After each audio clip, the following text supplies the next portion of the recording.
We've spent years in the financial services industry, and we've studied about how debt settlement companies work, as well as the customers who use them. I want to tell you 5 things we've learned about the industry that you should know before you make a decision on debt settlement. The first thing we want to talk about is negotiation risk. The story of debt settlement is pretty simple, and it goes something like this. You stop paying your creditors start to realize they aren't going to get their money.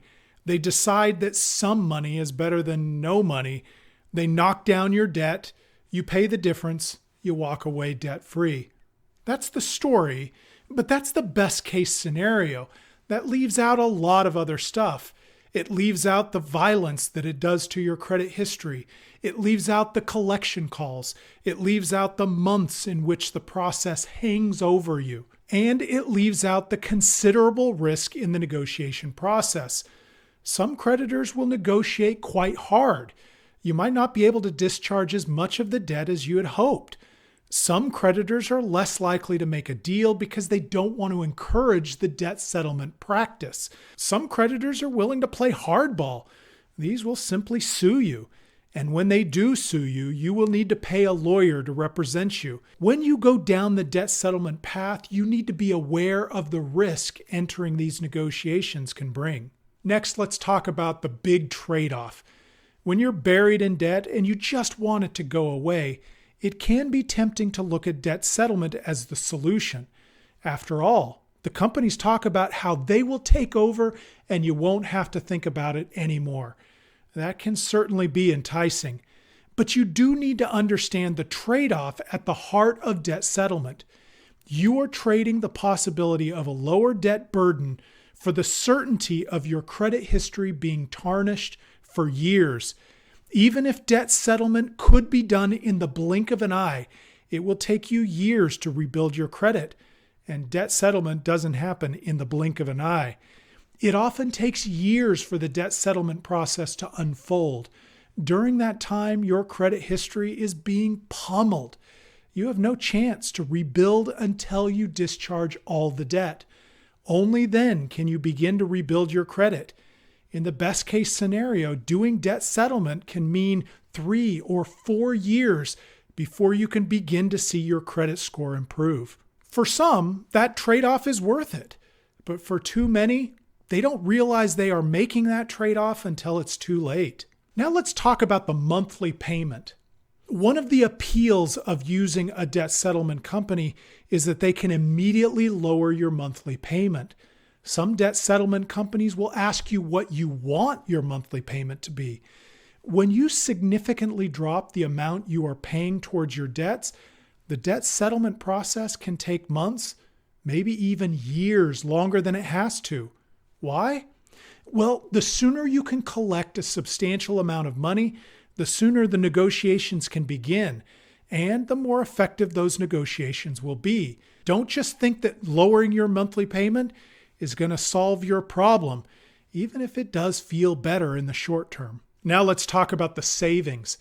Debt settlement companies boast about cutting customers' principal by 30%, 40%, or even 50%. The idea of cutting your debt in half sounds awfully appealing. There are some good reasons why you're never saving as much as it looks, though. The first reason is that you are paying the debt settlement company 20 to 30% of the principal amount. They don't count their fee in the savings that they report. So if they cut your principal by 30%, but their fee is 25%, you are really only saving 5% of the principal, even though the creditor is only getting 70% of the principal. The second reason that you are not saving what you think you are is because the IRS counts forgiven debt as income that will be taxed.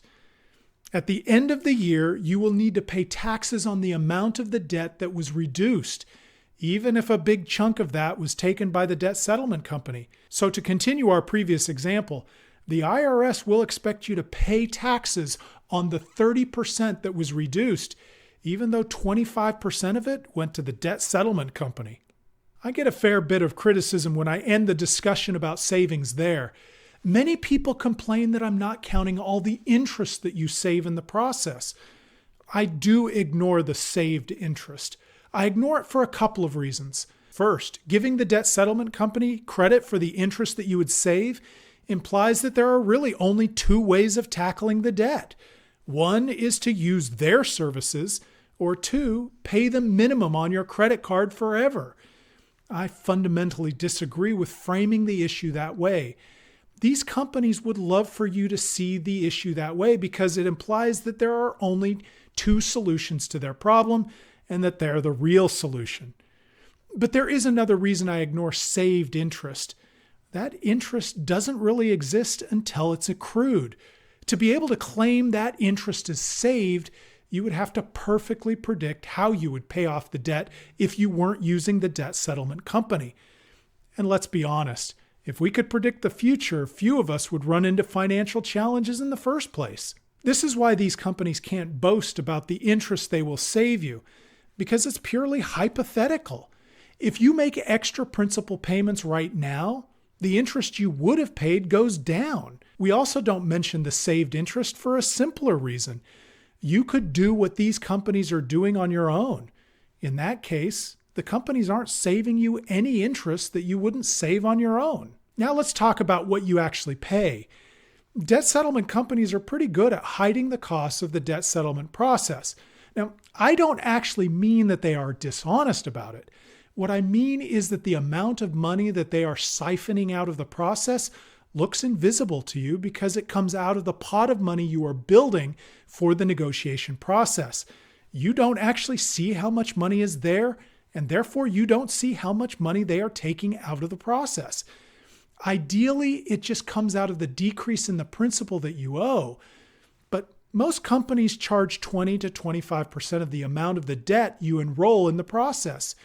They get paid when the debt is discharged. But here's the thing. They get that same fee whether you are able to lower your debt by 20% or 50%. I think the open question is whether you would be able to negotiate your debts down faster if you had that extra 25% to pay down the debt or to offer it to your creditors instead of paying the debt settlement company. Debt settlement may still be the best course of action for your particular situation. Only you can know that for sure.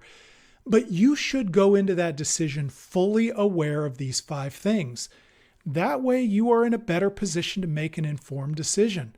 Also, don't fall into the trap of thinking that debt settlement is the only way out of your financial predicament. Visit the Yukon Project for strategies for getting out of debt, access to debt consolidation loans, and information about how you can navigate your financial wilderness. If you have any particular experience with debt settlement, leave a comment below.